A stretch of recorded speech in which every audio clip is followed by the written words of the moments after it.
6:30. We were trying to get started. Is this thing on? I'm not sure this. Oh, that's it. Okay, sorry. Yeah, this is a special meeting of the Board of Estimate and Taxation regarding the setting of the capital budget cap for fiscal year 2018-2019. May we have a roll call, please? Mayor Rilling. Here. Chairman Camacho. Here. James Feigenbaum. James Fryer.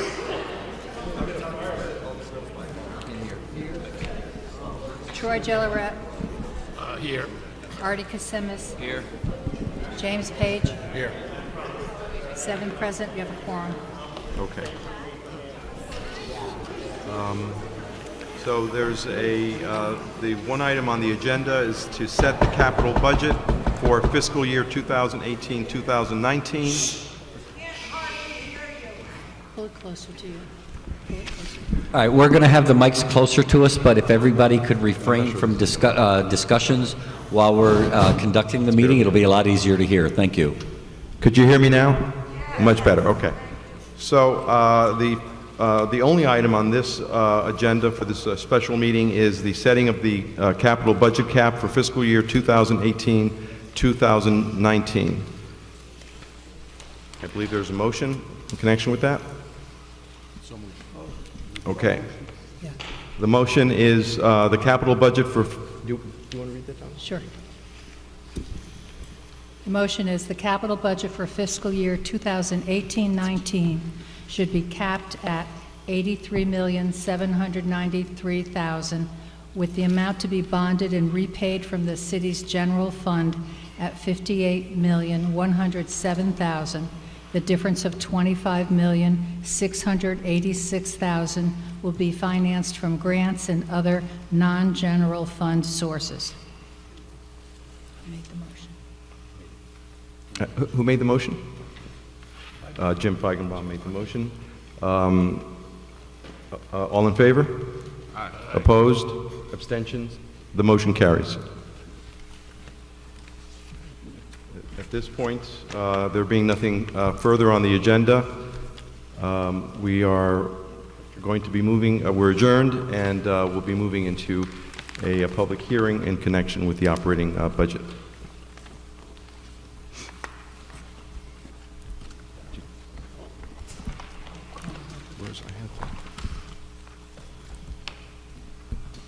Tom, I need to call the roll again.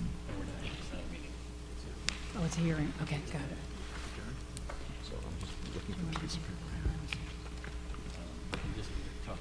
That's what I mean. Yeah, okay. Please be aware there are 2 sign-up sheets up front here. There are also 2 microphones. For anyone who wants to speak on the regular city budget, there's 1 sign-up sheet. The second one is for the education budget. They're clearly marked. I will be reading off the names of people as they're being called forward. Is there anyone who wants to speak on the city budget? I didn't see anyone signed up.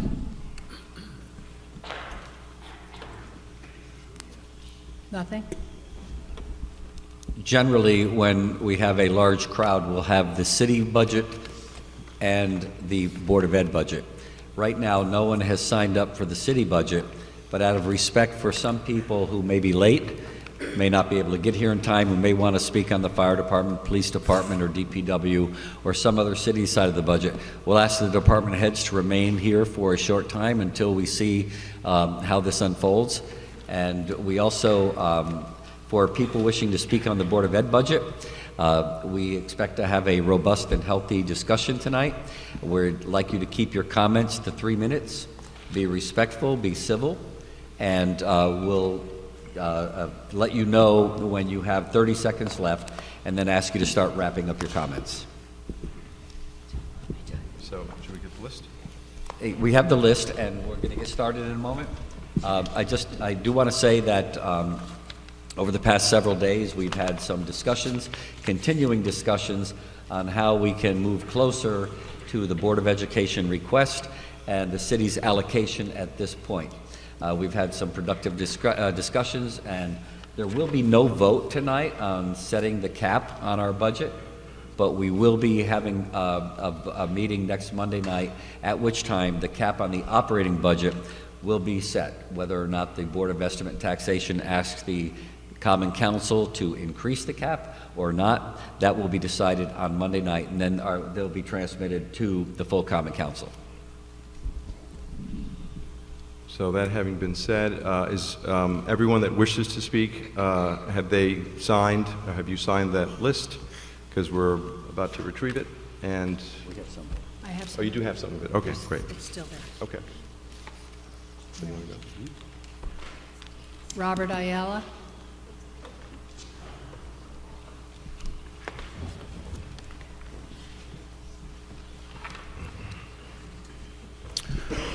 Good evening.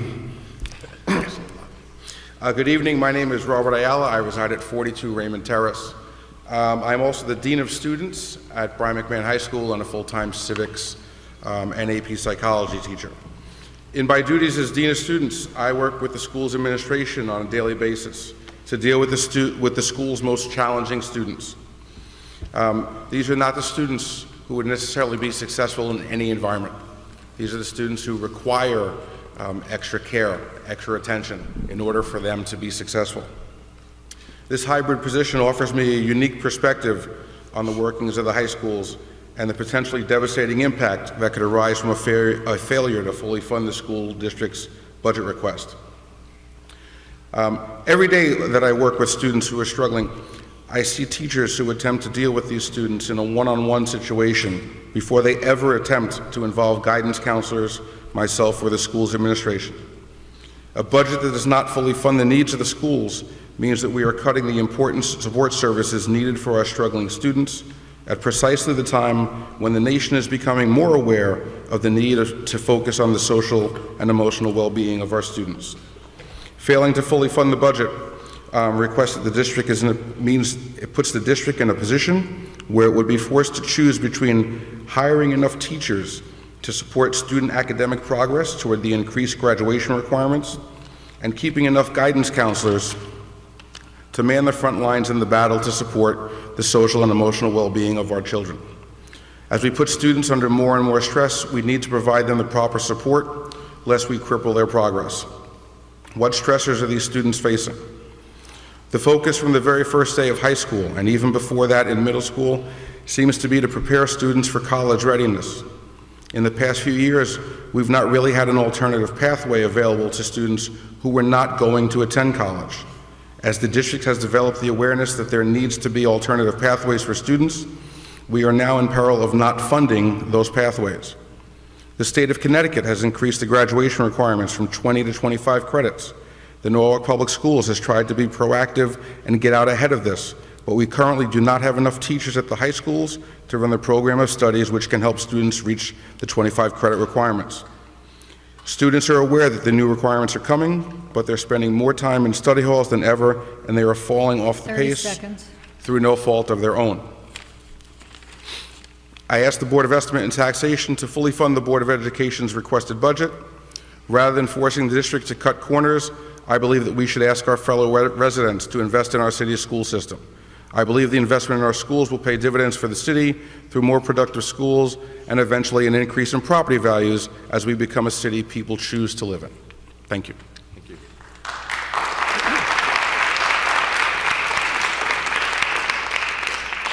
Mike Barbas.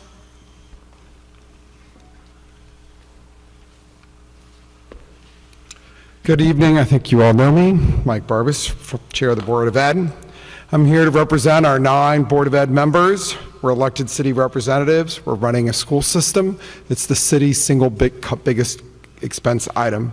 We're educating close to 12,000 students, and we've got close to 1,500 employees. We represent all 85,000 of Norwalk's residents who benefit from our school system. Every property owner, every resident, in one manner or another, is benefiting from our school system, and this seems to be forgotten at times. We consume roughly 60% of the budget, so we're the single biggest part of the budget. And we have already met with you, and we've reviewed what we're doing and our success. We've reviewed the strategic operating plan that we have and our goals and how well we are doing on our goals. So I think you are very familiar with our business and our success and the fact that we have been a very good return on investment for the city. We've also made it very clear, as you can see on this billboard, which maybe we should turn it around so you can see it, where we are spending the least of our neighbors per pupil. And we are competing with those same towns for families to buy homes and to live here. I'm a realtor. Who knows that better than me? And should we not be doing something about this inequity whereby we have the same cost structure as all of our neighbors. We're competing for the same teachers, administrators, and everything else. Yet we're spending almost, well, $2,000 less than Stanford. Our scores are better than Stanford's. Why shouldn't we be getting funding? I think it's $18 million more. If we had the same per pupil funding as Stanford, it would be $18 million more. And we're not asking for $18 million more, are we? We are an emerging city. We're a growing city, one of the only ones in Connecticut. As you know, we're the only school system with a growing student population. We've got the highest fund balance in the state, and yet we are saying we're the lowest in our per pupil spending. Something seems odd about that balance. It's imbalanced. And as I said, our scores are the top of our peer group. We exceed Stanford's, and we're getting very close to our wealthy neighbors. We could even be there next year. We're not asking for gold-plated services. We're not asking for classrooms of 15 students. But our elementary students right now get 900 hours a year of instruction. The state average is 1,000. Isn't something wrong with that? And we're doing something about that, but it costs money, and that's part of what our budget increase is. Same thing with high school. You just heard about the 26 credit requirements. That's coming next year. Next year's an election year, and we're going to have a big contractual increases with our unionized employees, as well as we have to meet the state standard. It does not come cheap. We've been through this with you. You're very familiar with it. The city side's getting a 5% increase after the one-time pension adjustment. What about the Board of Ed? We're asking for, you've offered us $950,000, and we're asking for a small increment over that, potentially from this contingency fund with the largest rainy day fund. Do you really need a contingency fund? Thank you.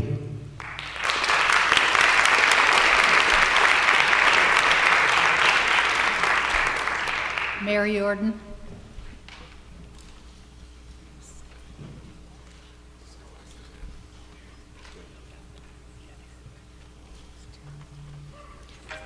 Mr. Camacho, Mr. Mayor, and distinguished members of the board, my name is Mary Jordan, and I am honored to serve as president of the Norwalk Federation of Teachers. I speak on behalf of our certified members and our students this evening. Dr. Adamowski and the Board of Education have a vision of Norwalk as the most successful city school system in Connecticut. After decades of underfunded budgets and growing needs, this is no small task to accomplish.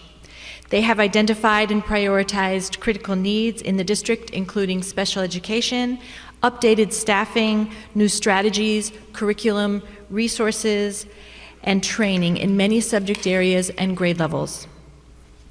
The board is very proud of the data that shows improvements in learning and graduation rates in this district. Certified members of the Norwalk Federation of Teachers have risen to many challenges in designing, adapting, and implementing the recent changes. And we are very proud of Norwalk students and what they are able to accomplish. So much so that on every night and every weekend, you will find teachers volunteering their time to participate in the various events around the district, from school governance councils, the STEM fair, school grounds cleanup days, pancake breakfasts, and safety committees, and many more events. We do this because the children of this community matter. Benjamin Franklin is reputed to have said, "An investment in knowledge pays the best interest." All educators in Norwalk are investing their time, talent, and energy to the young people here, and we ask for you, this evening to approve an increased investment of precious Norwalk tax dollars, knowing that education really does provide the best interest. Thank you for the opportunity to speak and your kind attention.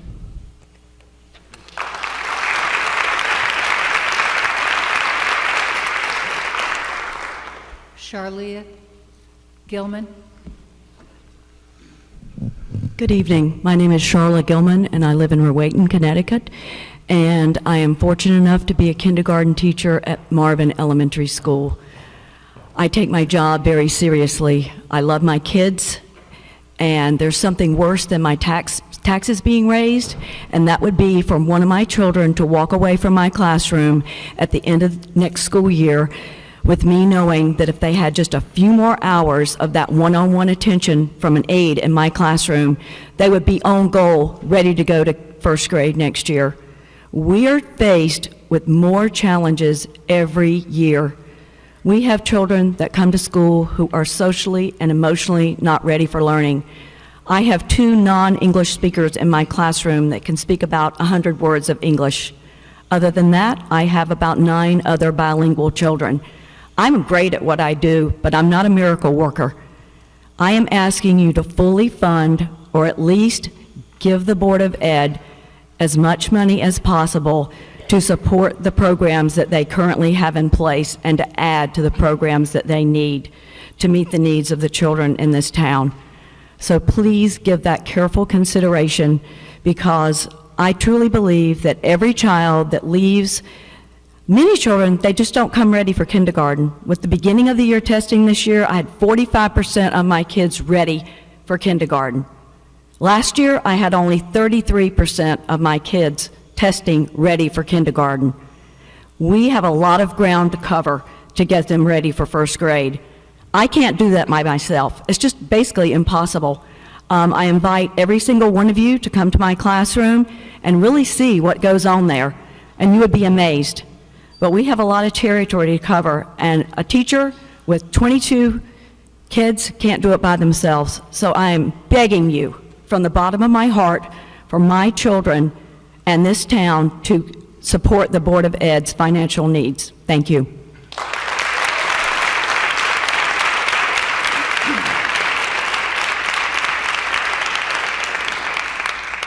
Jennifer Bosworth. Hi, my name is Jennifer Bosworth. I am a proud paraprofessional. I am a proud paraprofessional at the Marvin School in kindergarten. I can tell you the city of Norwalk gets more bang for their buck out of a kindergarten aide than anyone else that you could hire. We only work part-time. We don't get any benefits, nothing. No health insurance, life insurance, nothing. We do this out of such a love for the children and wanting Norwalk to be a superstar in education. Taking away the kindergarten aides is almost insane. You've got to be kidding me. You really need, and I asked the Board of Ed last year when I spoke, to please come to the kindergarten room. How many of you have ever been in a kindergarten room in Norwalk Public Schools? Really? There is no way. The teachers, and then all the children that need the help, what about the children who don't? They're not going to be taught because of all the behavioral problems that the teachers are going to have to work with. Like I said, we don't get paid much. If you look at the 50 pages of everybody's salary, we're right above who gets paid for summer school and play and learn. That's where you'll find our names. So cutting us makes 0 sense to me as a taxpayer in Norwalk, because you will not attract anybody with the schools. Thank you.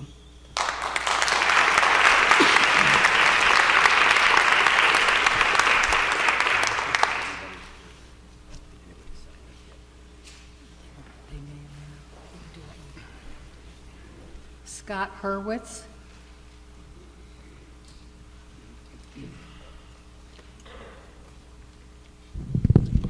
Good evening. My name is Scott Hurwitz. I'm the principal of Brian McMahon High School. I just want to thank you for hearing me tonight. I come here to speak to you not about why the cuts to Brian McMahon High School or the high schools in general are more severe than any schools, but I know them intimately, so I would like to talk to you about them, and just so you have some ideas about how this will impact our students. First thing to consider is this. The current juniors, next year's seniors, have a 20 credit graduation requirement. Most of them complete junior year with 17 or 18 credits. Most students as seniors take additional courses because they want to be prepared for college. If the budget is not fully funded and we can't add additional teachers to help meet the credit requirements, the increased credit requirements of the lower grades, one likely scenario is that in order to provide teachers to staff classes so that our current sophomores, freshmen can earn enough credits to graduate, next year's seniors may be required to only take 3 classes over the course of an entire school year, and then graduate. I asked how that prepares students for college. And that's a necessity, because in order to ensure that we have the lower grades earning enough credits to track towards 25, 26 plus a capstone, including a capstone, we can't do both if there's not additional funding. And my concern is sending students a senior year with 3 credits and then saying, we're preparing you for college. I think we would wind up really not meeting the needs of students. Another way that the not funding the budget is truly going to impact Brian McMahon high school students is the reduction of a counselor. And as the debate rages on about what keeps schools safe, what we know, because we work with students every day, is what keeps schools safe is when students feel that their needs are met. And when students have moments of crisis, that there are people there who can respond, people who know them, know their story, know their family. Our school counselors are on the front line of mental health. And currently we have what I believe to be an appropriate ratio. We have about, each counselor serves about 190 students, 186, 190 students. And just for comparison's sake, some schools in the area, Brian McMahon High School, 186 is our number. Greenwich High School, 180 students for each counselor. Fairfield Ludlow, Fairfield Ward, about 180 students per counselor. Staples High School, 185. Stanford High School, about 180 to 190. 30 seconds. So if we were to lose a counselor due to lack of funding, the ratio would go up to about 218 students per counselor. And as we think about meeting the needs of students, increasing that load, the caseload of counselors due to a lack of funding, I think would severely hamper the ability of counselors to meet the needs of students. And I think about the impact on the overall emotional and mental health climate of a high school. So I ask that you really do consider those 2 cases very carefully as you make your decision. Thank you.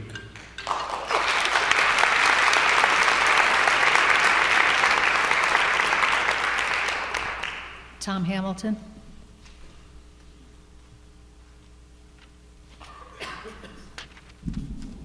Good evening. Nice to see you alive and healthy, Mr. Hamilton. Oh, thank you very much, Mayor. I appreciate that. Feeling well. Good evening. My name's Thomas Hamilton. I'm the Chief Financial Officer for the Norwalk Public Schools. I'd like to start out first by thanking the Mayor and the members of the Board of Estimate for your service here tonight. Like the elected members of the Board of Education, the members of the Board of Estimate and Taxation are unpaid volunteers who work many, many hours at really what is a thankless and difficult job. I certainly recognize that you have a responsibility to balance the needs of the school system along with the needs of the various city departments and the needs of the taxpayers and the ability of taxpayers to pay. However, I do think there is an opportunity. I think the Board of Estimate has an opportunity to bridge some of the gap that currently exists between the funding that's recommended by the Finance Director for the Board of Education compared to the funding that the Board of Education is requesting. The city has, to your credit, historically employed a variety of very conservative budgeting practices, and that's a good thing. That has allowed Norwalk to maintain its status as the healthiest large city in Connecticut from a financial standpoint. Norwalk's strong financial position is certainly the envy of the state and the Board of Estimate and Taxation is really largely responsible for the strong financial position of the city. So what are some of those conservative practices that you have employed? You budget for a full complement of personnel, even though you know that there will be turnover in staff that will generate savings during the course of the year. You consistently budget for tax revenues conservatively and almost invariably outperform your assumption on tax revenues. You budget for state revenues conservatively. You budget for non-tax revenues like building permits and real estate conveyance taxes and various other fees and charges conservatively. And you budget for an unallocated contingency to cover any unexpected expenses that may arise during the course of the year. Historically, the city has budgeted for modest drawdowns on fund balance, but actually what happens more often than not, certainly in the last 10 years, is that you've outperformed those budget expectations. And there's been frequently no drawdown in fund balance, even though you had budgeted for a drawdown. So in fiscal year 13-14, you had planned to use $1.7 million from fund balance. Actually, the fund balance grew by almost $4.9 million that year. So you outperformed the budget expectation by $6.6 million. The following year, in fiscal year 14-15, you had planned on a $1 million use of fund balance. Fund balance actually grew by $7.6 million. You outperformed by $8.6 million. The year after that, yes, you outperformed your budget by over $6 million.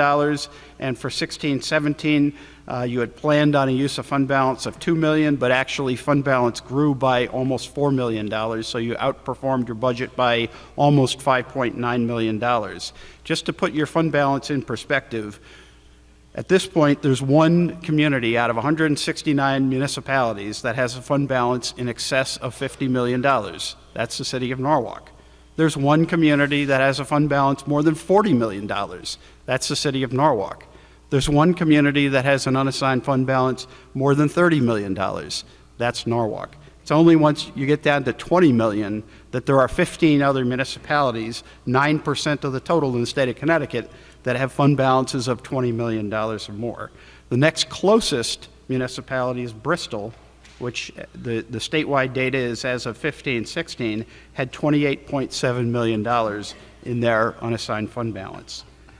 So with $51.2 million in unassigned fund balance on June 30th of 2017, I believe that there's an opportunity to be a little less conservative in your budget assumptions. I believe there's an opportunity to avoid budgeting for an unallocated contingency, given the fact that you've got a fund balance as large as it is. I think it's entirely reasonable to say we don't need an additional contingency fund in our operating budget. We have a fund balance that's $50 million, far and away the largest in the state.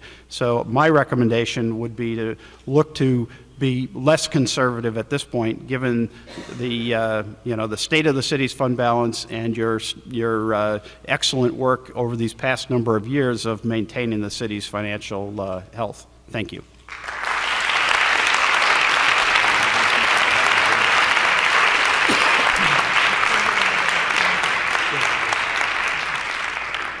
Ed Abrams.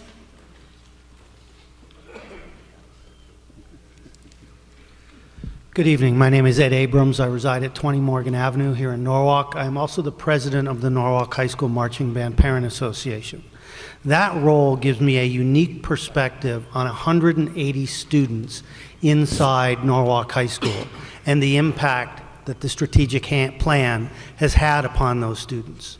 In the last 3 years, we've seen the average GPA of those students increase by 28%. We see now over 80% of those students in honors or high honors programs. Last year, 95% of our graduating class inside the band went on to a 4-year college education. This year, the projection is that that will be up at 98%. I would ask why, with that type of progress over the last several years, we would underfund education at this point in time. We are making tremendous progress as a community. That progress drives people to live here. That progress drives businesses into our community. It drives wealth into our area. We need to continue to support that. And while I am delighted to hear that there are conversations going on continuing to try and close the gap from a Board of Education funding perspective, I would ask this esteemed board here to please make that formal. You have an opportunity to correct a situation that is wrong. You have an opportunity to drive better value and worth into the city of Norwalk. You've heard from others, you will continue to hear from others, that there are solutions at your disposal that do not present risk to the city of Norwalk to fund this effort. I would ask why we were putting all the risk on the students and not on us as taxpayers and as a government to do what is needed to continue to drive the success and the health of our student population in Norwalk. Thank you.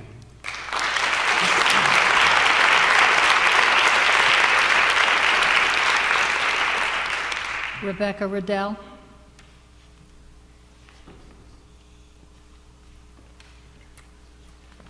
Good evening. Please excuse me, I'm a little nervous. I'm a proud mom of a kindergartner at Marvin Elementary. My husband is also a second grade teacher at Tracy Elementary, and I am a kindergarten paraprofessional at Brookside Elementary, and we are also taxpayers. As a family, we are dedicated, passionate, and invested in Norwalk Public Schools, as most of us here are. Tonight, I'd like to speak for and about paraprofessionals.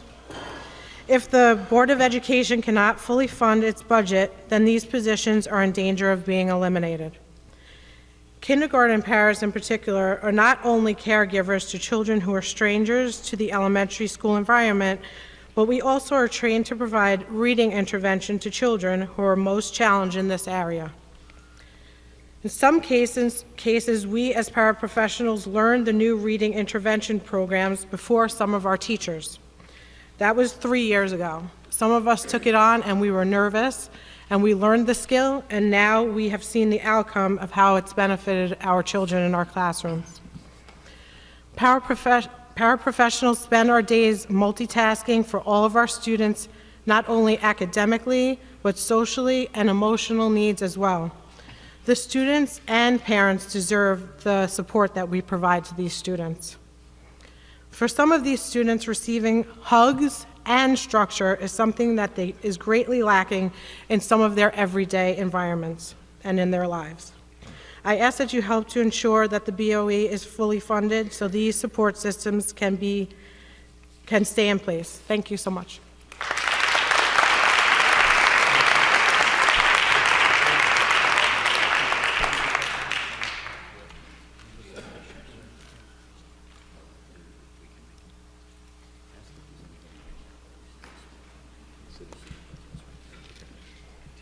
Is there anyone in the audience that wishes to speak in connection with the city budget, the city departments, other than the Board of Ed, that hasn't signed up?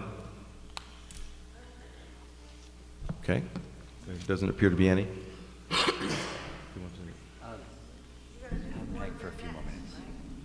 I'm sorry?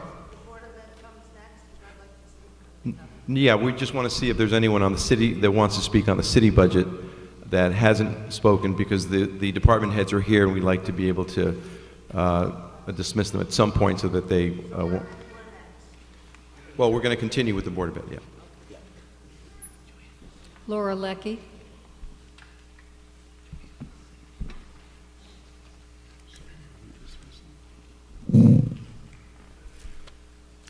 Laura Leckie. I live at 135 Flax Hill Road, number 11.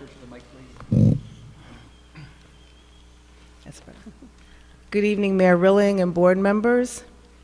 I'm here also to request that the City of Norwalk increase the funding to the Board of Education. Due to the lack of funding, the Board of Ed has proposed the reduction of essential staff members, critical programs, and services that are necessary to support students as well as parents. For example, the middle school guidance secretaries. The middle school secretaries are an important part of the guidance department. The guidance secretary assists counselors with the registration and withdrawal of students, and this requires interaction with parents, students, and often staff members from different school districts to ensure the smooth and timely transfer of pertinent, confidential data and documentation. While I look forward to new technology implementing the online registration process, it cannot replace the one-on-one human interaction that's needed to nurture these families, especially with our diverse cultural population. The middle school years can be pivotal for children. They face new challenges, socially, emotionally, and in academics. Recent news stories indicate that mental health issues are among the youth, and they are on the rise. The guidance counselors are there to help those of tender years to navigate their way. But when they are not available, the guidance secretary is on the front line, assisting students, parents, as well as staff. It would be a true disservice to the children and families in our community to reduce the staff in the middle school guidance department. Therefore, I ask you once again, respectfully, to raise the cap and to fund the Board of Education as full as possible so that they can continue to provide these much-needed services to students and families which they deserve. Thank you.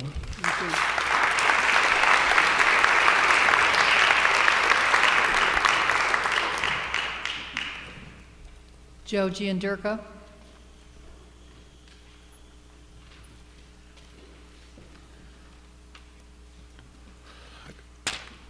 Good evening, members of the BET. I'm Joseph Giandirko, and I serve as the Norwalk Federation of Teachers' first Vice President, and I'm honored to represent my teachers and my community, and most importantly, my students here tonight. I'm here tonight to advocate the request funding for the Board of Education. Norwalk's charter grants you the ability to increase funding in a line-item fashion. I stand before you with the simple ask of please provide the funding necessary to avoid the devastating and unnecessary cuts to our paraprofessionals and our mental health staff across the district. Our paraprofessionals work with some of the most challenging students and provide the support many of our students need as their educational foundation is set. The recommended cuts of these positions will have a long-lasting effect on countless students across the district.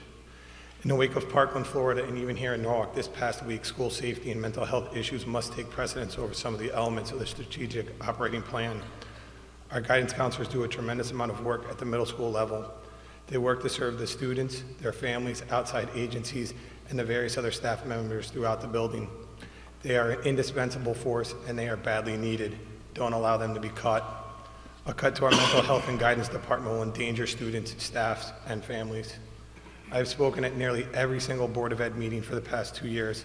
I invested my time advocating for the best interests of my students and the professionals I represent. I encourage you to work with the BOE and secure the funding needed for our schools. There is money available, and certain efficiencies can be found if we are willing to work together. All options should be examined and used to help NPS move forward. Our students demand and deserve better. My hope here tonight is for a more constructive dialogue between the BOE and the BET, one in which budget surpluses, budget efficiencies, and the potential rainy day fund can be used to provide the necessary resources for staffing and supplies our students so desperately need. Thank you.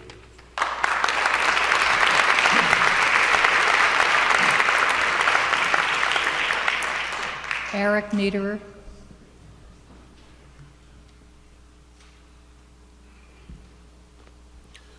Good evening, Mr. Mayor and Board. My name is Eric Niederer. I reside at 36 Pedham Road. I'm a second-generation Norwalker. My children are third-generation Norwalkers. I'm also a taxpayer, speaking on behalf of my family, and I'm also authorized to represent the Fox Run School Governance Council to speak here tonight, as well as SPED Partners. This is my first time, I believe, speaking to this body. I have spoken at the Common Council meetings. I've also spoken at the Board of Education. And I wanted to speak to you here tonight for a few reasons. One is that there's a widely held belief that Norwalk public education has been underfunded for years. And I think we're at a critical time in the history of Norwalk to really set what our priorities are. Our priorities should include, as a top priority, public education. It's really the heart and soul of the community, and it not just tells the citizens, residents, families, and children in Norwalk that we care about not only their education but their future, but also project what the heart of Norwalk is to those communities outside of Norwalk and those interested in coming to Norwalk. We're at a unique time in history. I was a student of political science and history at the University of Connecticut. I went to law school, and I try and look things in perspective of history and unique times in history. Now we have Dr. Adamowski, we have a new chief of specialized learning, we have a strategic plan that we're in the middle of. We have the middle school redesign, we have the new NEST program, we have the new IB program, a number of programs within Norwalk Public Education that will really allow Norwalk to soar. And what we're asking from this committee, from this board, is to allow us as parents, students, educators, administrators, to allow these students to soar and really provide an opportunity to allow these programs to develop and be realized. You know, what I don't want to have happen is 5 years from now, we look back at this unique time in Norwalk and say, we could have done better, and why? Why? Because we would not make up a $4.4 million shortfall. And I do want to recognize that there's discussion about an additional $950,000 that would go against that $4.4 million shortfall. But we are in a shortfall, and I could speak about these programs, the loss of kindergarten aides. There's already a not-for-profit soccer program in the middle schools that have already been cut based on the anticipated reduction in the budget. There are a number of programs, and all of these parents, educators, and administrators will speak to actual effects on children, whether they're regular education, special education, whether they're a high learner, or they have additional special needs. I appreciate your consideration in making a difference for all of our kids and the city of Norwalk. Thank you.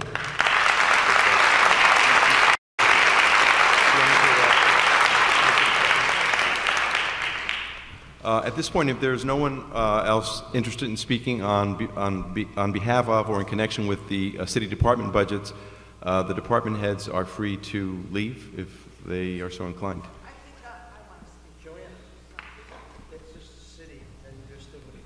Yeah, we're still going on with the Board of Ed. This is just so that the department heads can go home. Ben Sora.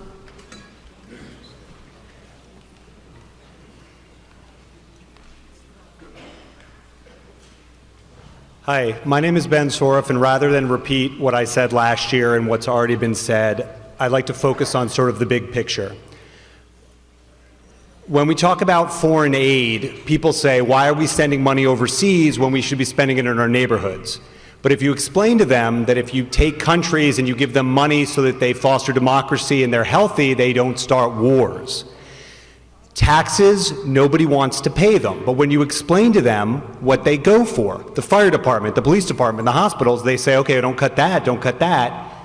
Education is the silver bullet for children's lives, because if you fail them, they will grow up and commit crimes. So if you don't want to do it for all the positive reasons that education's important, do it for the negative ones. If all of you are going to live in Norwalk for the next 20 years, if these kids slip through the cracks, they're not going to go on magically to cure cancer. They're going to join gangs and they're going to commit crimes. I strongly urge you to focus on the real-world ramifications of what happens when we fail children. Thank you. I appreciate you listening to me.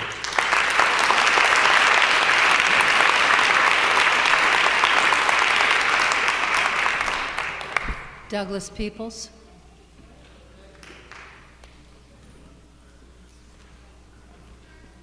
Hi, my name is Doug Peoples, and if you guys don't know me by now, I've been in the city of Norwalk for day one. All right? So I am Norwalk, and I am about what happens in Norwalk. And I need to have my counselors stand up, please. Every counselor that's in here, please just stand up. If you're a counselor, stand up. You see, I can't stand up because we can't afford to lose that one, because the ramifications is far greater than the money that you're going to spend on them. I am involved with these guys each and every day. I see and I sit in their office and I hear them and I talk to them about the kid that's just barely making it out of his program, or the kid that needs to go to college from their program. I'm not even sure if any of you guys know their names. I don't even know if any of you guys know who they are. I do. Their parents do. The people that rely on them do.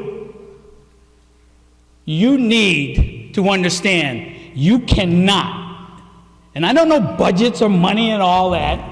I know needs.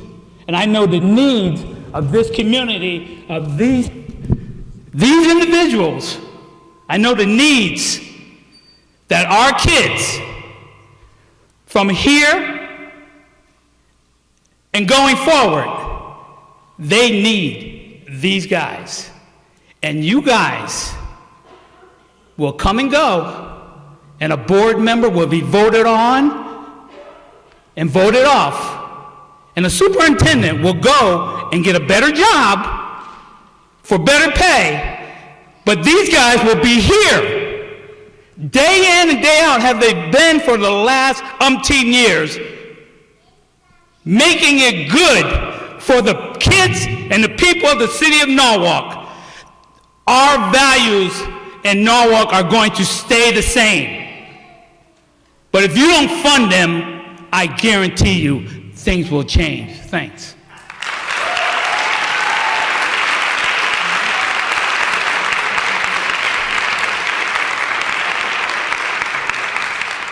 David Hoovelman.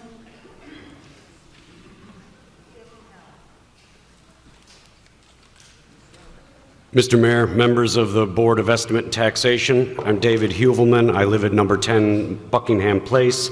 I'm a member of the Merrimack School Governance Council and a parent of an elementary age special needs child and a taxpayer that, well, frankly, pays for this. Enough is enough. Let's stop playing politics with our children. In the weeks since the Common Council meeting, I've heard many discussions taking place concerning the funding of the city budget and its impact. I've gone from anger at public officials marginalizing my voice, saying that I am misinformed, to hopeful that the money will be allocated to continue the upward trend that the district's strategic operating plan and special education funding have brought to our schools. This is not hyperbole, but supported by quantifiable data that shows the gains our schools have made, the distinction our district has achieved as the top urban school district in the state. We are closing the achievement gap while still spending less per student than our neighbors. Imagine, if you will. If we are misinformed on the math, then we are being misinformed with accounting doublespeak purposely used to muddy this argument. But when I see a city sitting on my tax dollars, holding it for contingencies and emergencies that are as yet unforeseen, it makes me think of the story of a man who does not leave his house for fear of what may happen and misses all that is happening. The city's $1.5 million unallocated line item, the $52 million rainy day fund that I like to call my tax dollars. Let's not be that man. Let's venture outside. Let's use some of that money to make our schools stronger. As outlined by members of the board who wrote eloquently this week in the newspaper, this body here tonight can make the appropriate changes to department budgets in order to make available the full ask of the Board of Education. Why are other departments given increases while the Board of Education is pushed backwards, causing cuts to be considered? The implementation of the strategic operating plan is at a crucial juncture. Special education turnaround is just starting to see the infancy of results. Let's keep the momentum moving forward. To make this happen takes courage to do the right thing. And I ask you now, please do the right thing. Fund our schools, keep our kids competitive, support the teachers, give the BOE its full ask. Without this, the cuts will hurt our children, lessen the ability to give a quality education, and make Norwalk a less attractive place. Thanks for your time. Fund the schools.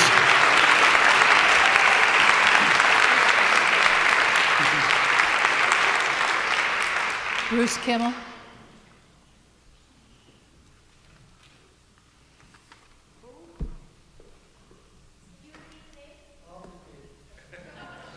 He heard me.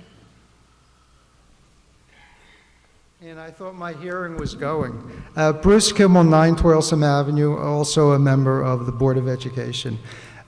Every person on the Board of Ed fully appreciates how difficult it is to use reserve funds for recurring operating costs. We also realize the consequences of not using those funds in some cases. And I believe others find it extremely short-sighted to suggest that we on the Board of Education are being fiscally irresponsible, that we don't understand budgeting, and other comments such as that. As I said before, we fully appreciate the consequences of what we're asking for, but we also believe it can be done, and in a prudent and responsible way. I won't repeat some of the things that Mr. Hamilton said, but I believe the money is there. I want to say there has been much talk, excuse me, there's been a lot of talk about education, and one thing I don't think is fully appreciated by possibly members of the board and everyone else is the world of education is changing rapidly. It's become more expensive, it's become more important, and interestingly, municipalities and states have less and less say on what they can and can't do. Whether we do something now or not, it's going to get done. We won't have a choice. So we've got to really realize that we're going to be spending this money one way or the other. My own opinion is better it should be spent now. Now consider this. In 2008, the Cambridge report suggested that our school system was really having lots of trouble. In fact, every category it scored need to improve, seriously need to improve. Yet in the years since 2008, we were kind of under the impression that we were holding the line on taxes, we were building our fund balance, we had a good rainy day fund, we were doing the right things. Yet all the while, our school system was sinking. It was. And it became obvious in 2015. We didn't have basic stuff. We still don't have basic stuff. And anybody who participates in the affairs of the curriculum committee of the Board of Ed realizes, hey, this is not going to end. It's happening worldwide. And we have to bite the bullet and get on board and see what we can do to find different ways to fund the Board of Ed. I want to say one thing. First of all, I congratulate the mayor on forming that task force. I think it's important. In 2008, we adopted a plan for conservation and development for the city. Very important. We're in the process of doing it again. D3, if I remember correctly, deals with education, one paragraph. There is more in this plan for conservation and development on bike lanes, trails, and footpaths than there is on education. I'm not blaming anyone. I'm just saying I think we've got to start thinking about education a little differently. One paragraph. That's what we have. And in the follow-up on what was implemented, they don't even list D3. One would guess nothing happened in those 10 years. Thank you.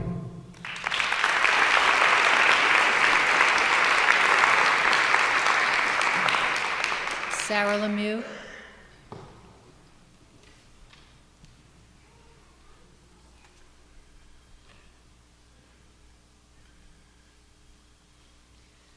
Good evening, everyone. Mr. Mayor and members of the Board of Estimate. I wasn't expecting to speak. I'm going to try and not make this feedback. I actually just came from teaching 6th grade Hebrew school. I teach in Norwalk, and I teach children from Norwalk and from New Canaan and Weston and Wilton and Darien and Westport. And we have talked about the different opportunities that children from surrounding towns have relative to the opportunities that children in Norwalk have in our schools. And my 6th graders are so wonderful that their focus is always on how do we make the world a better place? What can we do to make the world a better place? So that's our lens for 6th grade Hebrew school. And when I moved here, I made phone calls for Mayor Rilling's first campaign because I wanted to make the world a better place. And I think in the years since your first election, Norwalk has become a better place. I think we've seen tremendous progress in our city and in our schools. And, you know, we've always had great teachers and great paras and great administrators and great children and families here. But in the past few years, we've also had, in the educational system, continuity. We've had a plan, and we've had a commitment to fund the things that needed to be funded at an appropriate level. And I think here we are, and it would be such a shame to take away from the progress that we've made. And I will just leave this with you, that this is your moment where you can make the world a better place. You can make Norwalk a better place. You can take the positions that you have and the work that you're doing, and you can move forward from a place of optimism and hope for the future instead of making a decision from a place of anxiety. And I won't use my whole 3 minutes. Thank you so much for your time.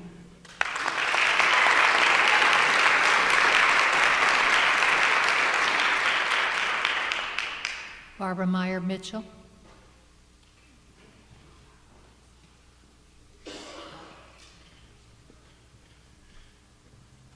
Good evening. Thank you for this opportunity. The Board of Education believes that we need $7.5 million increase this year in order to implement most of our strategic operating plan and to prevent the most harmful cuts that would affect our students in the classroom. To get there from the $5.5 million that the Common Council approved, we have offered to bring $550,000 from our insurance fund and have asked the city to work to find $1.5 million. I humbly ask you to work diligently to find a way to get there. The city has tentatively offered $950,000. I suggest that the additional $500,000 could be found in the $1.4 million contingency fund, which represents 0.04% of the city's operating budget. Were that fund to be adjusted to $900,000 in order to allocate $500,000 to the schools, it would sit at 0.02% of the city's budget. That figure is commensurate with the 0.02% that the Board of Ed would be holding in reserve if it retained the last $550,000 of our insurance fund for use in minimizing next year's budget request. The reason the Board of Education believes we need this additional $1.5 million is twofold. We are committed to implementing the goals set out in the Strategic Operating Plan. If you haven't read it, please do. It is on the Norwalk Public Schools website and has been for 2 years. Some of the goals are management related and cost neutral, but some simply require funding. They are additional teachers at the high schools to meet a state mandate of 26 credits, additional costs related to lengthening the elementary school day by 30 minutes, and funding to support enrollment increases in our English language learners and our magnet programs. We also face 2 new state mandates that require an additional $250,000. In order to implement these goals at an increase of $5.5 million, we would need to implement drastic cuts, which have been in the press. The Board of Education, in an attempt to compromise, proposed that we could accomplish most of these goals without cutting important budget items. I am committed to working to save as many kindergarten aides as we can, as they have special training in reading intervention and have been key to many of the early academic strides the district has made. Likewise, I'm committed to saving our school counselors, as mental health and academic mentorship is so important. We cannot do it without this extra money. As a parent advocate, as well as a member of the Board of Education, I hope we will see the establishment of an ad hoc committee regarding local school finance, charged with the development of a 3-year plan to increase Norwalk's commitment to education as measured by per pupil expenditure that is more competitive with that of our neighboring communities. This is important, as it will allow us to break free of this Groundhog Day experience of parents having to fight for school funding each year. Norwalk must have a vision to get away from the status quo of decades of underfunding our schools. Norwalk must have competitive schools, or we will continue to see our property values stagnate. Please join me in getting this done. Thank you.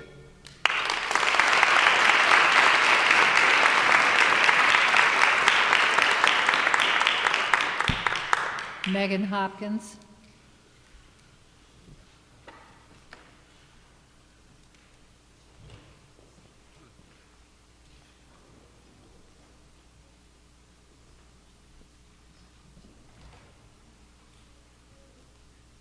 Good evening, Mr. Mayor, members of the Board of Estimation and Taxation. My name is Megan Hopkins. I live at 1 McAllister Avenue.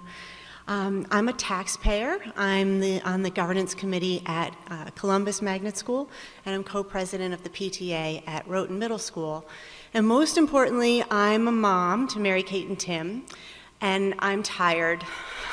I'm tired of fighting for their education, and I feel like I'm doing this quite often.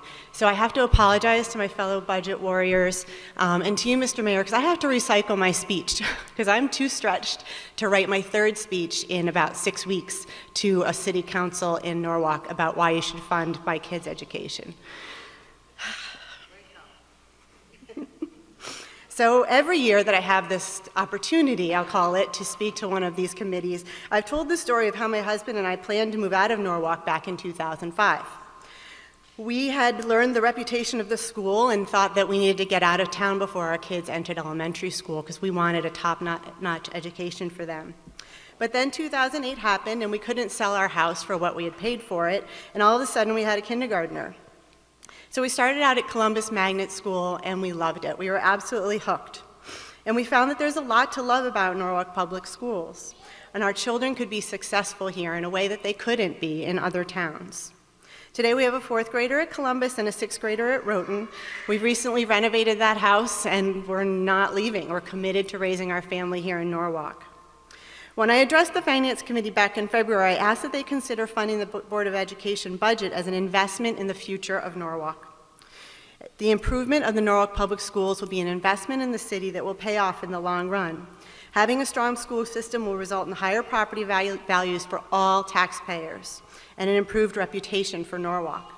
I did a little research on the effect of strong school systems and property values. A 2016 article on Realtor.com stated that half of the home buying population is willing to pay more than their budget to get into the right school district. And more than half would give up other amenities for strong schools. According to a 2015 Washington Post article, in the 35 to 49 age demographic, the fourth most important criteria for home buying is a strong school system. To bring this argument close to home, I looked at 2 homes on Realtor.com. A home on Weed Avenue in Norwalk is listed at $739,000. It's a 4-bedroom house, 2.5 baths, and 3,500 square feet. 0.4 miles up the road, just on the other side of the Merritt, actually closer to the highway, so less desirable in my opinion. A similar house in New Canaan is listed at $979,000. That's a $240,000 difference. So what does New Canaan have over Norwalk? Doesn't have the beach or an ice rink or Stu Leonard's. It has a high-performing school district that doesn't get underfunded every frickin' year.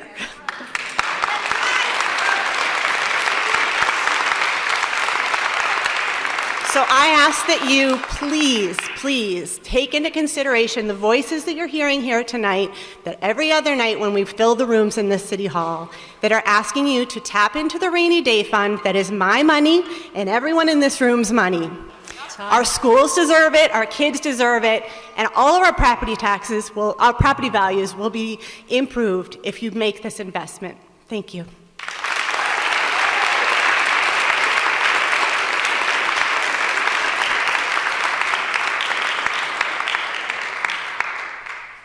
Bev Dixon.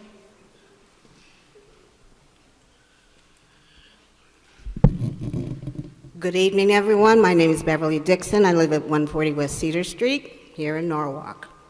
I went to John D. McGrath Elementary School, Ponich Ridge, then Junior High, and Brian McMahon High School.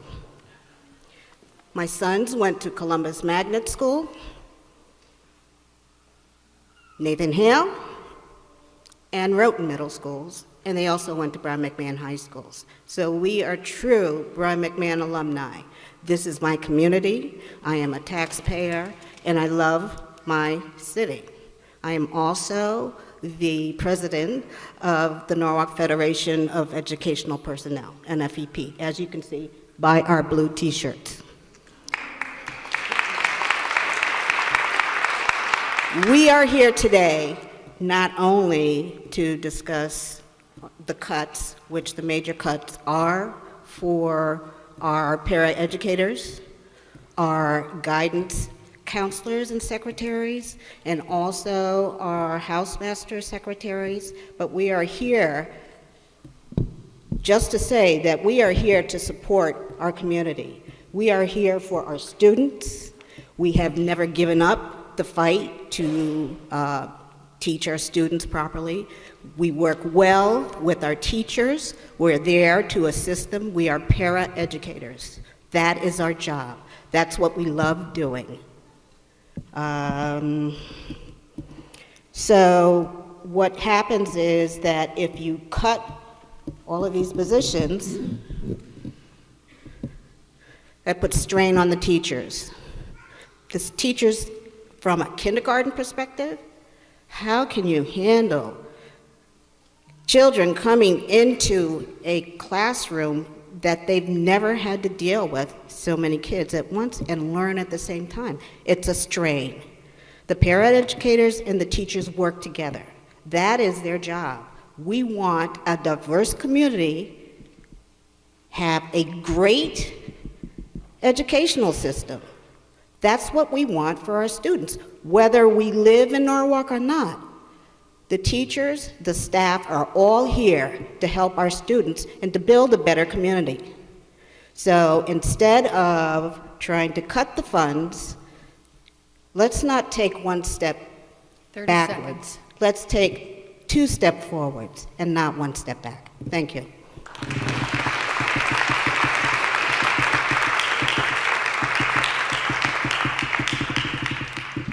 Joanna Cooper. Good evening. I want to tell you that I could not be more proud or more disgusted at the same time. For a brief moment, I thought that we were on our way to a Norwalk that's moving forward. What an empty promise. We finally have a Board of Education that works together without drama, without union interference. We have a best-in-class superintendent. Together, they've come up with a strategic operating plan that will take our school system to much higher levels of achievement, maybe even to greatness. Preliminary results are very encouraging, and positive results and accountability are now in place. We have new rigorous and brilliant programming that's been planned as options at the high school level, developed in anticipation for the mandates of the degree that require now 25 credits. Special education has made tremendous progress in the writing of the ills outlined in the CREC reports over generations. But still, there's more work to do. And I understand you're going to fund that, but that interfaces with regular ed. So if you don't fund regular ed, you're not really maximizing your investment. Before us, we have elected officials, including the mayor, who all campaigned on the promise that they would support the school system. And I'm not seeing it. I'm not seeing it at all. In fact, I believe you lied to the people that voted for you, and I want to ask those that did, how can you not be outraged? Outraged maybe to the point of a recall. I feel duped. Actually, I once believed that our elected officials had listened to their constituents and recognized our collective belief that a strong public school system is of the greatest value to all tax-paying citizens, not just those with children in the system, because it creates higher property values. Show me the top-rated schools in impoverished communities. I love the sign, but what the sign doesn't show is that the needs in Norwalk, because of our diversity, are far greater. So let's be clear. We have the money to fund the budget, but we're not going to spend it on the school system, but rather on other projects like infrastructure for sweetheart development deals. You know, the ones that the mayors contributed to in the campaign. No, before the election, things were looking good. Does every taxpayer in Norwalk realize now that we've been lied to? Time is up. In fact, the mayor and the common council do not support the schools beyond union contracts. My comment is this: I dare the news media to make this about a Democratic budget, because that's what it is. This is the Democratic Party. Your time is up. You need to fund the budget, or these children will be in contempt of you for the rest of your lives. This is the future of Norwalk, and you promised. Don't lie to us. Rachel Bratton.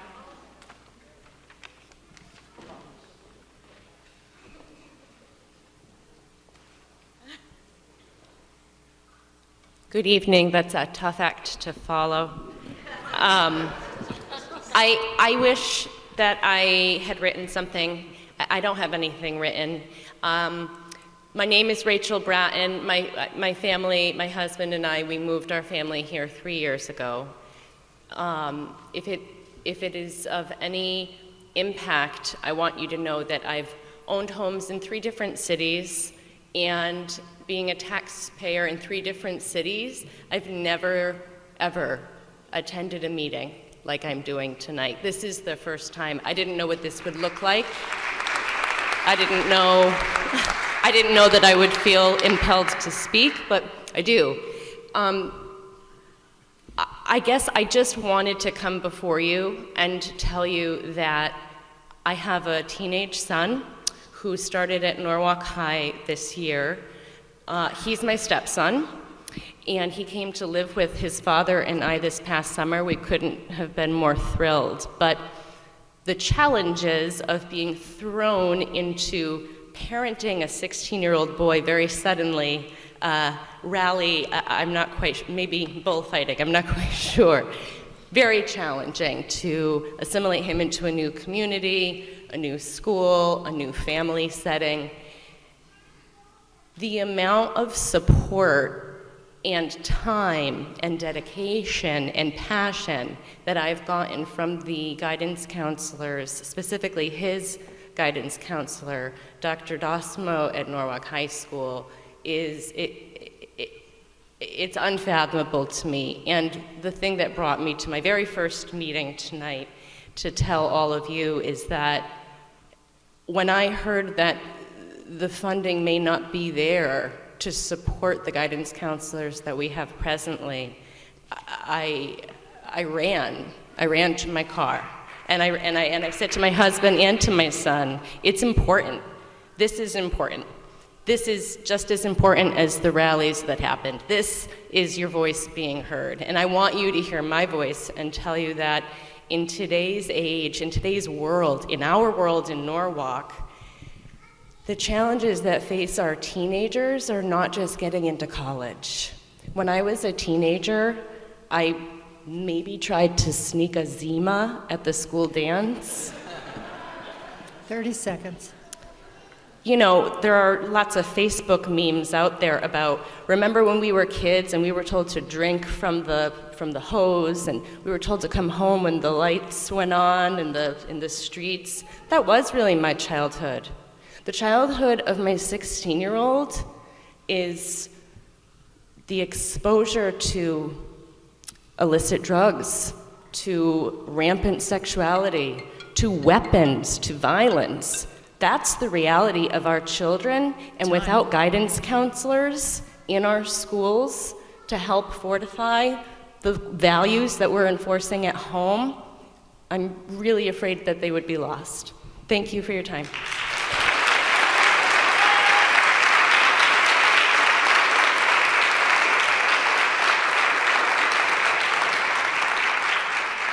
Michelle Suda. I usually come to the mic and tell jokes, but this is not a joke tonight. My name's Michelle Suda. My husband Mark and I live here in Norwalk at 11 Oak Lane.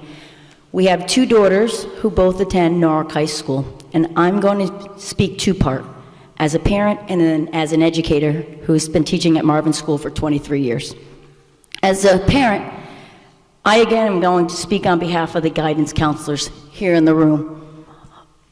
My daughter Skylar suffers from a bit of anxiety.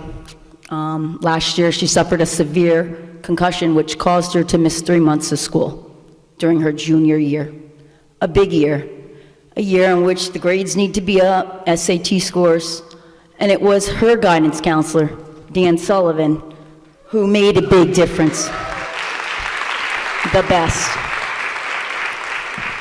He reassured my husband and I that things would be okay, and he reached out to Skylar and checked in on her. He made sure she had tutors. He made sure that she was getting her work done. And when it was time for her to come back, she couldn't come back full time. And he again made sure he communicated with the teachers that things would be okay. She had a setback in the fall of this year and hit her head again. She missed a few weeks of school, and again, Dan was there. He came to the rescue. It hasn't been easy for her, but she is learning to overcome. The anxiety is there, but she knows that she's going to college next year. And I can't be grateful for everything that Dan and the rest of the guidance counselors at Norwalk High have done. I ask you all, last week I had the privilege to watch a documentary at Norwalk High School. It was called Angst. Raise your hand if you've ever seen that. Do me a favor. Find a way. I know it's viewing at McMahon shortly.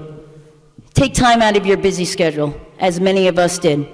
It's a documentary about children with anxiety. Anxiety is not something to be taken lightly.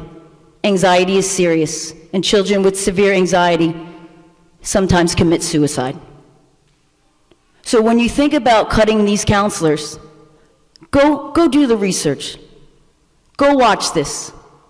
You can't watch it in the theaters, but the NEF did a wonderful job bringing it to the parents and to the teachers in our community. Second part, I'm going to switch notes as an educator. My colleagues that teach kindergarten, their rooms are right around the corner from me. I watch them every day. They work very hard. The paraprofessionals, we treat them as our equal. They get paid little, but they do it for the love of the children. That's why we teach. We do it for the love of the children. There's no more rest time in kindergarten. There's no more playtime dress up. And many of you said you've never been in a kindergarten room. Go there. See what they do.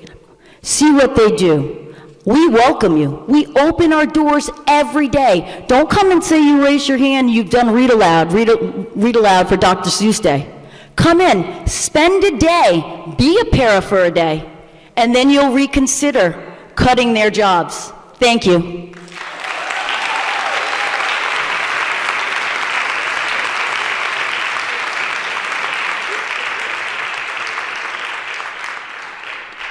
Dan Sullivan.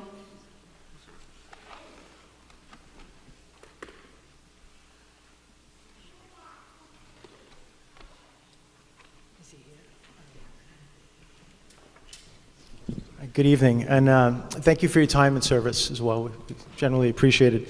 I've had the good fortune to serve the families and the students of Norwalk for over the past 20 years, and it truly is a privilege.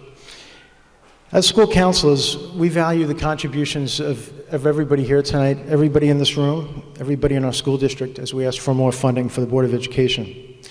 We also know that the students, families, and our community partners value our contributions as school counselors. We know that Norwalk residents pay a premium to live in Norwalk, and they expect results. And school counselors play an integral role in the child and family's experience while in school and ultimately in their success.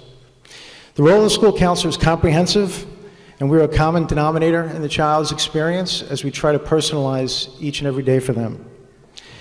During these turbulent times of opioid addiction, anxiety, mental health issues, school violence, students coming into our schools from other countries daily, the need and the support of school counselors is greater than ever.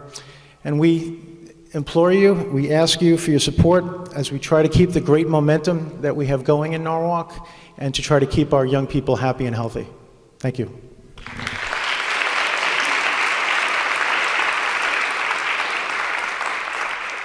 Jennifer Jeffries.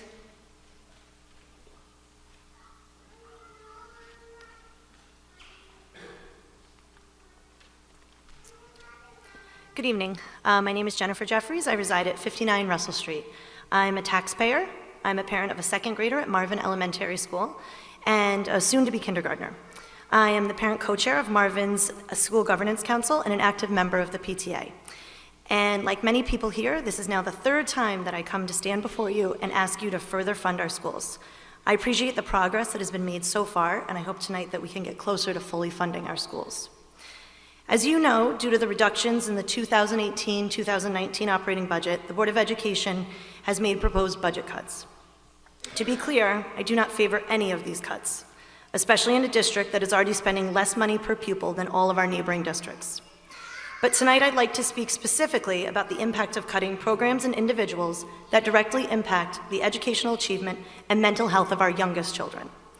It was recently proposed that the kindergarten aides would be cut from classrooms, and I'd like to explain to you why that would be a devastating blow to our 4-, 5-, and 6-year-olds. Recent studies conducted in Norwalk have shown that there is a higher prevalence of trauma in younger children than ever before. These are the children that are in our classrooms. These children often demonstrate signs of emotional distress, behavioral challenges, and have more difficulty attending to instruction and applying learning strategies. Additionally, due to Connecticut's very late cutoff for kindergarten, many students enter kindergarten at 4 years old and without attending a licensed preschool program. We also have an increased number of students that enter kindergarten without speaking English.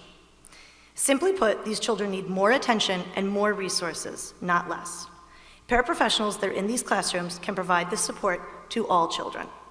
In any given day, a paraprofessional can impact a child in many ways. A paraprofessional that has been trained to support the reading program can meet the needs of the most gifted reader and the most struggling reader by providing small group and individualized instruction.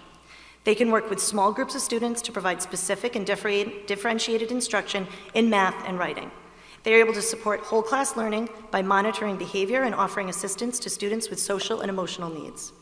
They provide the care for our children that we as parents often take for granted. They are the individuals that make sure our kindergartners eat their lunches, visit the nurse when they are sick, get changed if they have an accident, and make sure their sneakers are tied. In short, they keep our children safe, happy, and able to learn. So please, consider finding additional funds that can support our schools so that the Board of Education does not have to cut programs and positions that are so important to the well-being of our children. Thank you.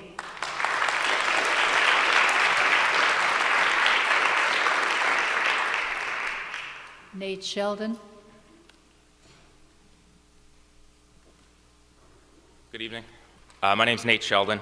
I'm a parent of a kindergarten student at Marvin Elementary. I'm a member of the SGC and the PTA, and I've been a Norwalk taxpayer for the past 7 years. Each day I continue to learn more about our city and schools. Recently I found that from 2007 to 2016, Norwalk students' enrollment has increased 8%, significantly more than our neighboring towns and Connecticut as a whole, which has actually decreased. Over that same time period, the percentage of students from low-income families has increased over 80% and now accounts for 50% of our students district-wide. While we have impressively improved our state accountability index score and narrowed gaps versus other towns this past year, we still rank in the bottom half of Fairfield County. And our grade level math and English scores, along with graduation rate, also rank in the bottom half. Our student-to-staff ratios, including special ed, social workers, and counselors, are among the highest in the area, which is not good. It means our schools are understaffed. What's worse is that dollars spent on a per-student basis over the last decade has just not kept up with the growing population, and we're lagging nearly all of our neighboring towns in that department.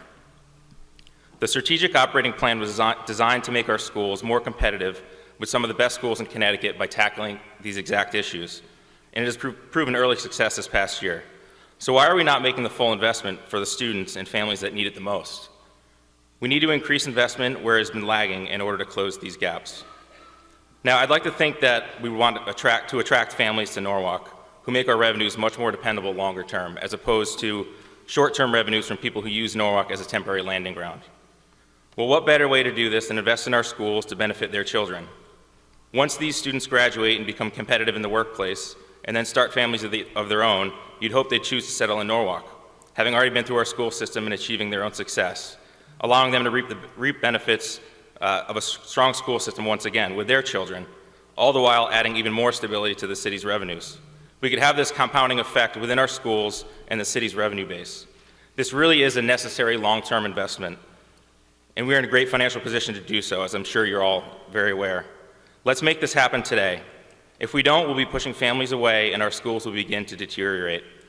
Let's not put our children at a competitive disadvantage while leaving our schools behind.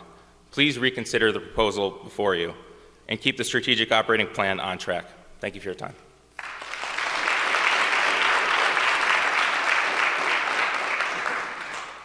Angela Blue.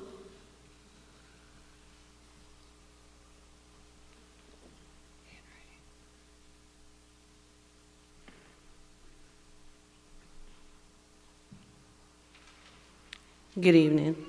My name is Angela Blue. I'm a resident of Norwalk. I'm also an employee of the Board of Ed of Oak Middle School. I'm an admin clerk.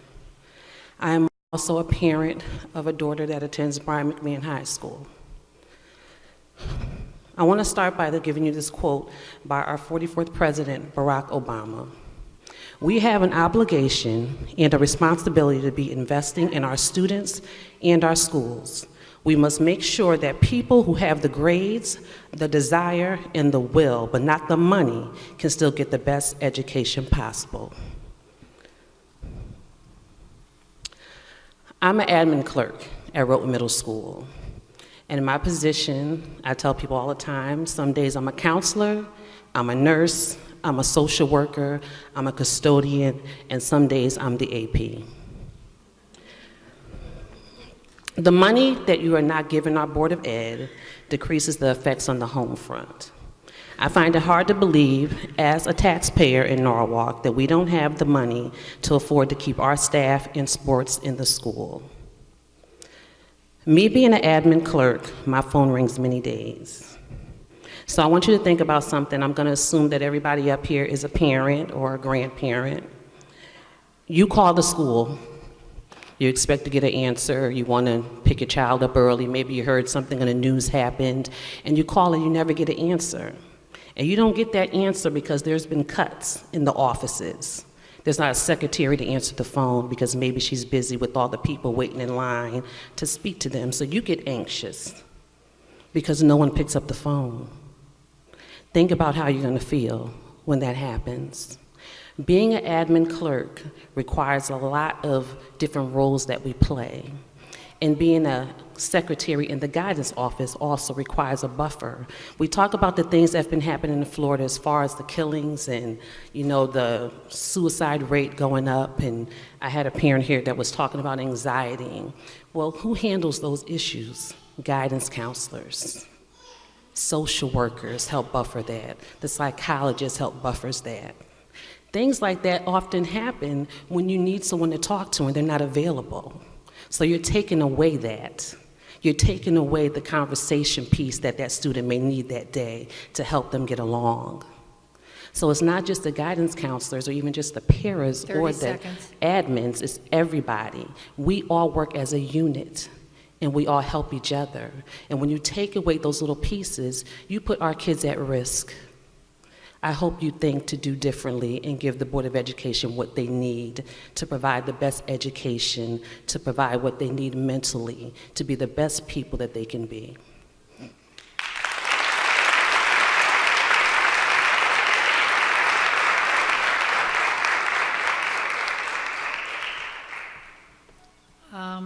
The handwriting is a little bit challenging. I think it says Emma Aponte.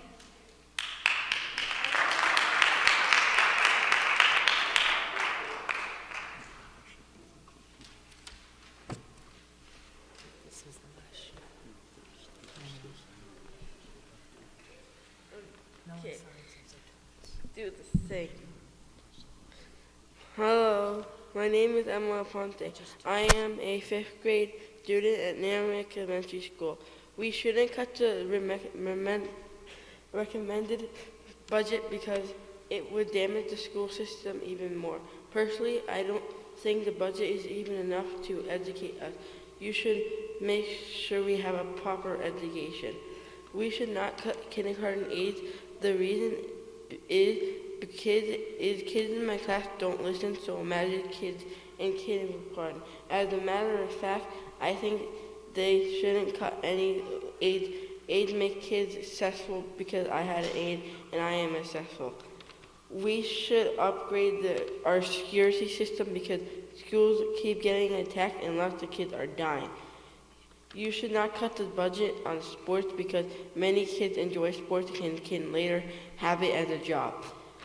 We should not cut guidance counselors because there are many problems surrounding students in high school or middle school, such as bullying and fighting. Students should be able to talk to someone surrounding their problems at in middle school. If anything is cut, every kid is affected. I am a kid in special education, and if you cut anything, it would ruin a kid's life.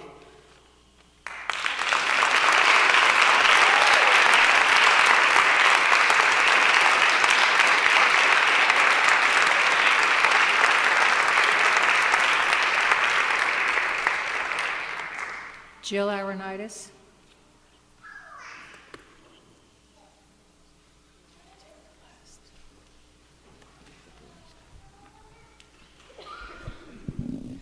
Hi. Ooh. Okay, there we go. Hi. So my name is Jill Arvanites. I live at 11 Esquire Road. I've resided there for the last 16 years. I should also note that I'm the co-chair of the West Rocks SGC, but I'm speaking on my own behalf. So as I said, I've lived here for 16 years, and every year we have this great holiday in Norwalk. It's budget cutting season. And every year I have sat here, sometimes I've been here, sometimes I've been upstairs, sometimes in the community room, and I've had the same questions going through my head. And the question I'd like to ask you is, what would one headline along the lines of Norwalk funds its school system, Norwalk fully funds the requested budget, what would that do to your home values? What would that do? Recent data shows that we beat Stanford in accountability scores, and we're closing the gap on Wilton. Funding the school system further, let's keep the momentum going. What would that headline do, for my home values? What would it do for the home values of the senior centers that, you guys hear from, and I know that they're very vocal. I know that you guys go there, you serve meals. My father goes there, and he hears it too. My father and I are both from New Jersey, and we were very lucky enough to be in an area that had a very well-funded school system, and he is constantly telling the residents there, look, this is where your house values come from. It's a tough concept to get because here it just seems like it's just never been the case. So I think that there were a lot of eloquent speakers here. I think they've covered off on all the things I would want to say, but I did want to ask that question because to me it's very important. So thank you.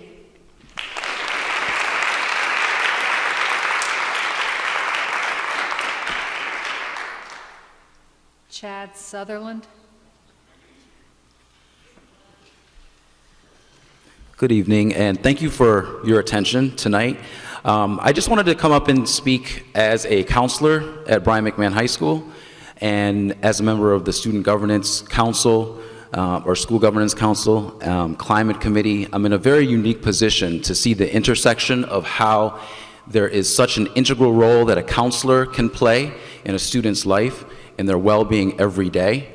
We handle things from suicidal ideation to Snapchat to college applications and recommendations, parents who are in desperate need of resources and services. Every day when we go into work, we have a laundry list of things to do, never enough time in the day, never enough hours, so it's critically important that we are able to rely on our coworkers. We're able to rely on a fully funded team of both administrators, secretaries, para-educators, because it really does take a village. And one theme that I heard throughout everyone's talks is that especially when you work in a school system, you play multiple roles. And as a counselor, we are often the very first line for a student going through increasingly difficult struggles in their personal, professional, social, academic lives. But we also are connecting with other staff across the school building and across the district. So I just want to say that it's just such an integral service that we provide to students, and I really hope that you're able to listen to everyone tonight to really fully fund this budget, because it's so integral. Kids are under so much more pressure now, and it's only growing. And the fact that there's so much momentum in Norwalk Public Schools, we're one of the most diverse districts that I've ever come across, and top in the state. And so I say that because we are at that point of both diversity, momentum, and the ability to be even better and better, this is where we would strike while the iron's hot and make sure that we are not pulling back or cutting back in any way, because our students deserve the best and the brightest, and we come to work every day to give that to them, and I implore that you allow us to continue to do that as a united front. Thank you so much.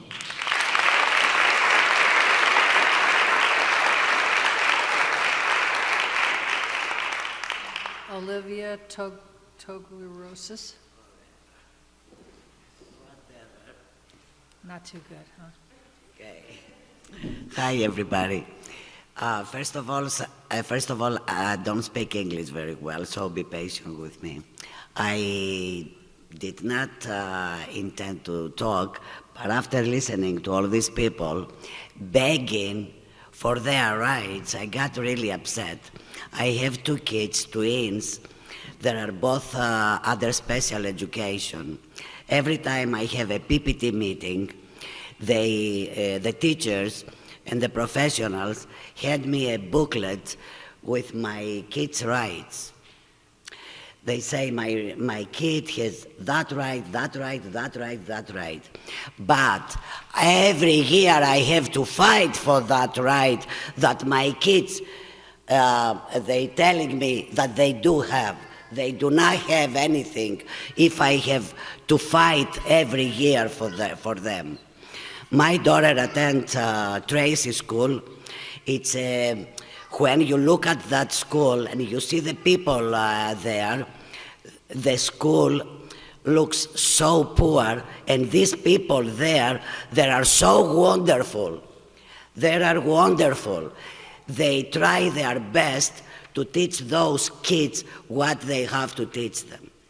But I don't think it is fair for us, the taxpayers, to come here every year and beg for our money, because the schools are the best thing that can happen to a town. So many people, they say, oh, Darien, oh, this. No, we love Norwalk. All of us, most of us, we had the opportunity to leave Norwalk. We don't want to leave Norwalk. We love that town. The people here are very nice people. Most of them, there are poor people, and we love them. I belong to that area. So keep us here, but please don't make us beg every year for the Board of Education fund. Please, thank you very much.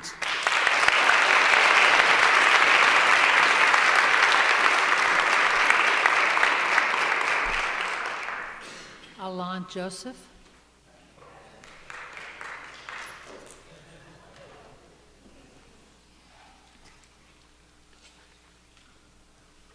Good evening. My name is Alan Joseph. I live in 515 West Avenue, Norwalk. I've been there 5 years with my fiance.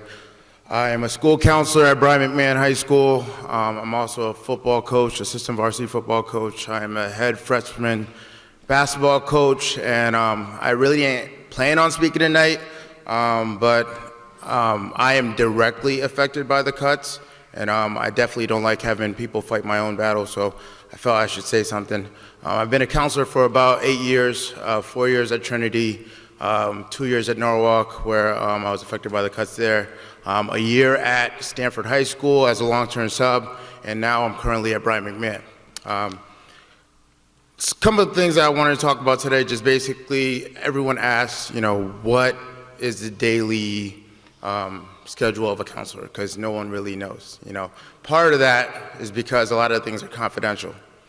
So I wanted to kind of like talk today about, just my daily day that I had this morning. Today, I started off the day with, a few meetings, junior parent schedules as we're preparing for subject selection, and we're preparing for the students to prepare for post-grad and college.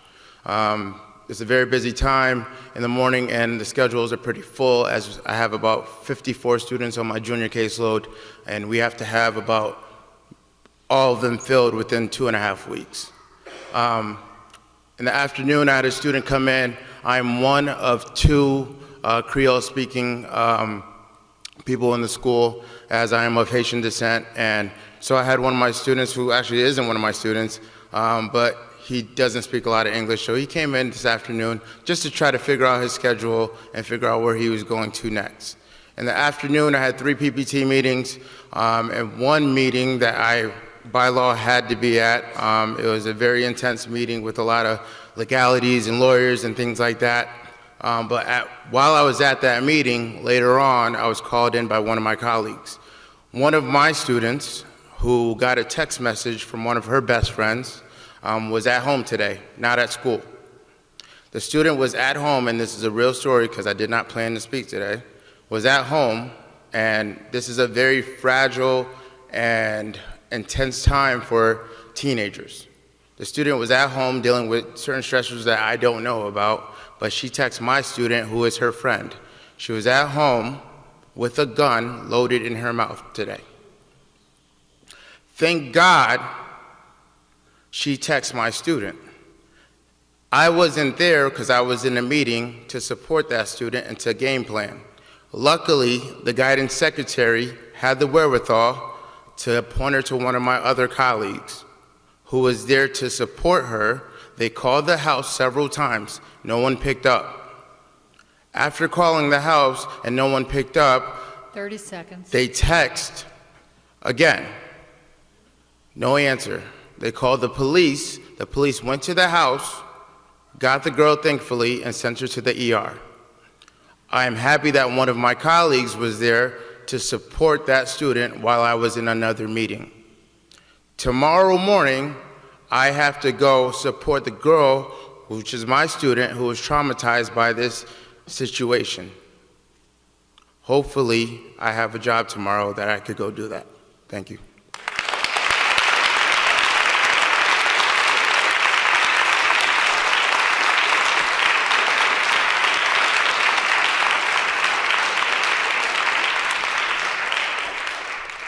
McClure.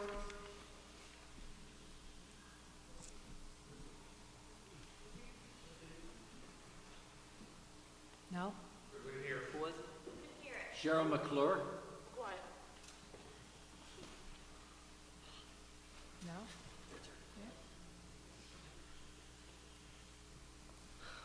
That's a really hard one to follow. I have tears in my eyes after that. My name is Cheryl McGuire. I've lived here for 10 years. I'm a taxpayer. I feel like I pay a lot of taxes for living in a two-bedroom. I guess I want to thank you guys because I came to the last meeting with my 6-year-old first grader who was sobbing the next morning when I had to tell her that what we came to fight for didn't pass. So thanks, guys, because she learned about the School of Hard Knocks pretty early. My daughter, on paper, should be a rock star. Her father is a Harvard graduate. I have an MBA. I work as an accountant. I teach at Norwalk Community College. She went to a Norwalk school readiness program for preschool. She has struggled with reading in school. I'm not embarrassed to say it because Brookside has been phenomenal. Without that kindergarten aid, I don't know where my daughter would be. She entered kindergarten at 4 because she has a December birthday. Miss Stubbs, if this gets back to her, is probably my daughter's favorite person in Brookside School. Without her, I don't know where Emily would be right now. I have a 16-year-old stepson that lives in Texas. My significant other and I are living apart right now because we had to make the decision, do we pull him out of school in Texas and bring him to finish high school in Norwalk? And we decided not to do that because why would we pull him out of a school district in Texas that's got 9 out of 10s and bring him to Norwalk that's got 3s and 4s? That's crazy. He lives in Texas. They pay they pay very low property taxes. He's paying the same on a 4-bedroom house that I pay on a 2-bedroom, and he has no state income tax. It's crazy. Do the right thing. You are going to lose all the best people in Norwalk. All the people that care are going to leave. I have to make a decision this year. Do I stay in Norwalk or do I go? Part of me says you want me to stay because I think I'm pretty awesome, but then part of me is thinking that I am going to make your lives a living hell. I am a British citizen. I can't vote right now, but guess what? Nothing has made me want to go for citizenship like coming to these meetings. I never thought local elections meant much. Wow, do they mean a lot? I'm going for citizenship and I'm voting.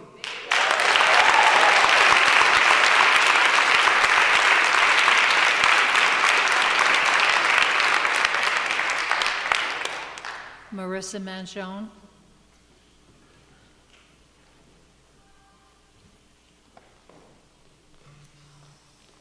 Good evening. My name is Marissa Mangone.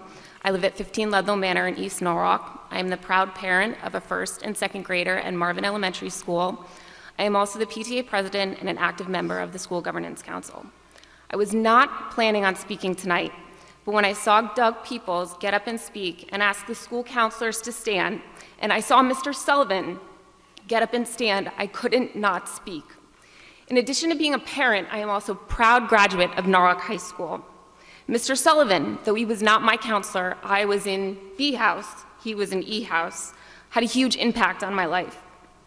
Mr. Sullivan, like all school counselors, was always there, both academically, socially, and emotionally, helping all of us navigate our way through the trials and tribulations of high school. Almost 20 years later, yes, 20 years later, he is still here. The thousands of lives he's impacted, he's our constant, as all these school counselors are. The fact and the thought that any school counselor positions are going to be eliminated due to budget cuts is just not okay. I understand and respect the challenging job that you all have here tonight, but I implore you to do everything and anything you possibly can to ensure our schools get the proper funding they need and deserve. Thank you.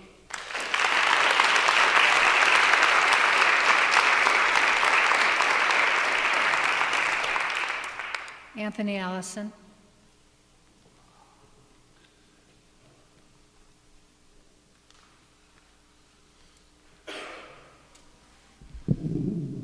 Good evening.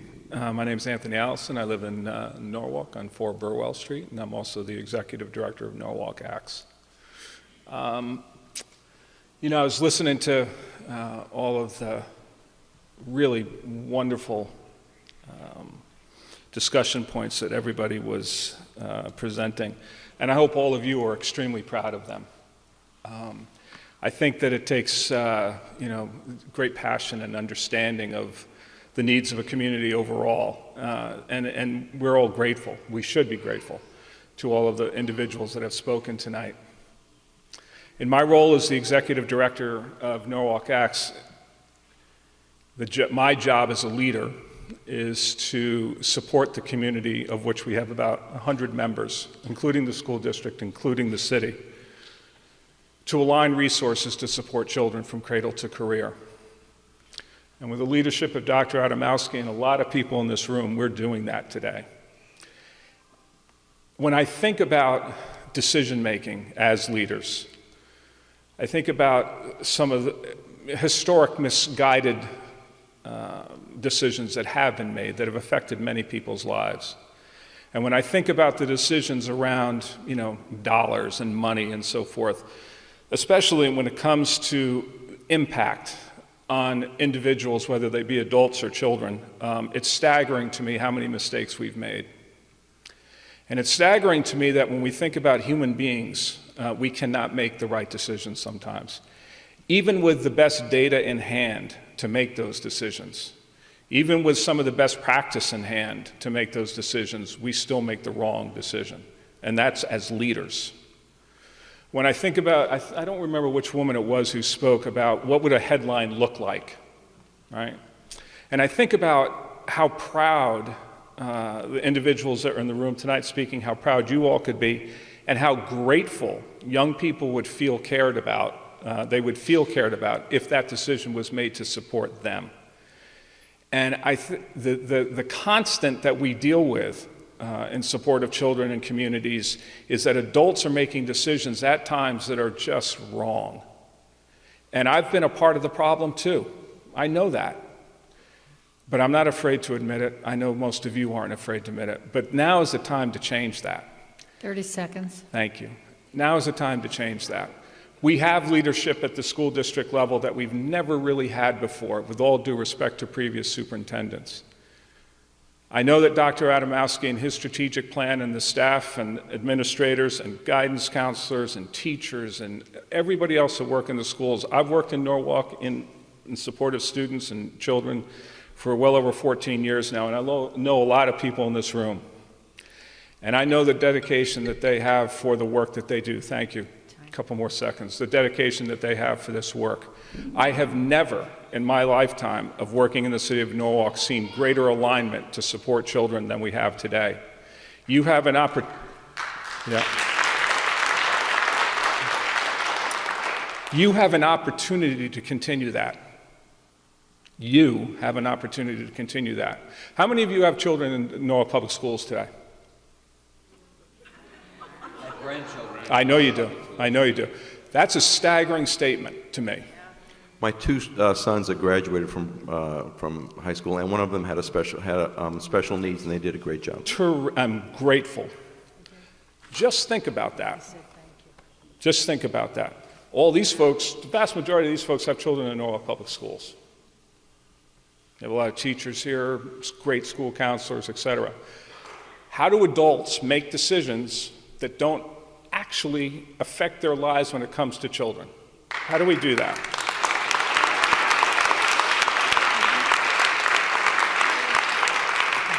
So I just leave you with that, and I'm grateful to everybody who spoke today, and I'm grateful to all of you for listening.